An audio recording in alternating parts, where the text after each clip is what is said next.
Assalamualaikum warahmatullahi wabarakatuh. Nama saya Rizky Muhammad Abi. Di sini saya akan memaparkan mengenai pemahaman saya dari buku akuntansi manajemen bab 11 yang berjudul Lean Manufacturing Konsep. Nah, konsep Lean Manufacturing. Lean adalah suatu upaya terus-menerus untuk menghilangkan dan meningkatkan nilai tambah produk agar memberikan nilai kepada pelanggan. Ada juga yang mendefinisikan Lean sebagai suatu filosofi bisnis yang berlandasan pada minimasi penggunaan sumber daya dalam berbagai aktivitas perusahaan termasuk waktu. Nah, berkat konsep Lean Manufacturing, perusahaan tidak dipaksa untuk memilih antara satu skenario atau skenario lainnya. Lean juga memungkinkan untuk secara bersamaan mengoptimalkan kinerja operasional dan meningkatkan profitabilitas sehingga mereka dapat menjadi efisien dan hemat biaya. Mungkin Lean ini juga dapat dikombinasikan dengan tool lain, memberikan keunggulan kompetitif bagi organisasi dengan membantu mereka menjadi lebih responsif dan efisien. Nah, organisasi memanfaatkan berbagai konsep Lean Manufacturing untuk membantu mencapai tujuan seperti menghilangkan atau mengurangi pemborosan. Yang kedua, meningkatkan kualitas. Yang ketiga, mengurangi waktu tunggu. Yang keempat, meminimalkan pengeluaran yang tidak perlu.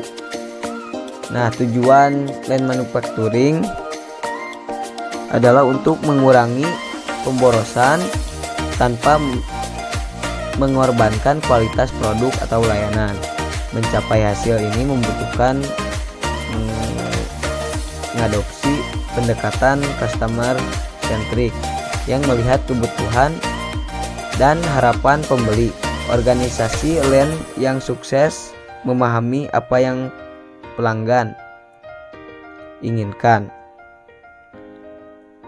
yaitu yang pertama bersedia membayar untuk produk, yang kedua nilai dalam produk atau layanan, yang ketiga harapan dari produk atau layanan. Nah, ada 5 prinsip dasar Lean, yaitu mengidentifikasi nilai dari suatu produk yang didasarkan dari sudut konsumen, yaitu produsen terbaik dengan harga bersaing dan servis yang tepat waktu. Yang kedua, mengidentifikasi dan memetakan sistem nilai tersebut, value stream mapping untuk setiap produk. Yang ketiga, mengurangi kegiatan yang tidak memberikan nilai tambah dari seluruh kegiatan selama proses demi memperlancar arus. Yang keempat, mengorganisasikan pesanan material, informasi, dan produk dalam suatu alur yang baik dan efisien selama proses menggunakan full system.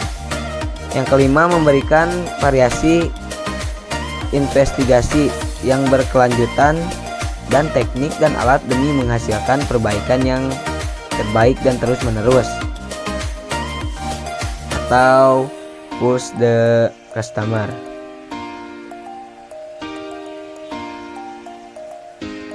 Pengertian untuk tiap phase itu sendiri memiliki arti yang berbeda-beda. Berikut ini adalah tujuan pemborosan yang tidak bernilai tambah menurut Fadilah. Yang pertama, defeat atau cacat, waiting menunggu. Yang ketiga, unnecessary inventory, persediaan yang tidak perlu. Yang keempat, inappropriate processing, proses yang tidak tepat. Unnecessary motion, gerakan yang tidak perlu atau gerakan tambahan. Yang ketujuh, transportasi. Yang ketujuh, overproduction, kelebihan produksi. Mungkin itu ada 7 poin dalam pengertian untuk setiap quest. Contoh WES. Beberapa contoh WES antara lain yaitu yang pertama, waktu tunggu yang tidak perlu di antara langkah-langkah produksi. Yang kedua, memproduksi pasokan yang melebihi permintaan pelanggan. Yang ketiga, tingkat persediaan barang dalam proses yang berlebihan. Yang keempat, logistik yang buruk. Yang kelima, kerja tidak efisien dan waktu ideal. Yang keenam, cacat dan kualitas produk. Yang ketujuh, kesulitan bagi pekerja untuk berpindah antar tugas. Yang kedelapan, pekerjaan yang kurang dimanfaatkan. Jenis-jenis aktivitas yang terjadi dalam proses produksi. Mungkin berikut aktivitas yang sering terjadi dalam proses produksi menurut Majori. Value adding activity yaitu aktivitas yang menurut customer mampu memberikan nilai tambah pada suatu produk atau jasa. Yang kedua, non value adding activity yaitu merupakan aktivitas yang tidak memberikan nilai tambah pada suatu produk atau jasa di mata customer. Yang ketiga, necessary non value adding activity adalah aktivitas yang tidak memberikan nilai tambah pada produk atau jasa di mata customer, tapi dibutuhkan pada prosedur atau sistem operasi yang ada. Nah, kesuksesan dengan konsep lean manufacturing. Yang pertama, value stream mapping atau disingkat menjadi VSM.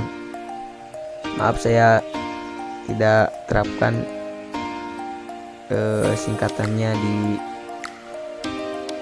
PowerPoint. Value stream mapping adalah alat proses pemetaan yang berfungsi untuk mengidentifikasi aliran material dan informasi pada proses produksi dari bahan menjadi produk jadi.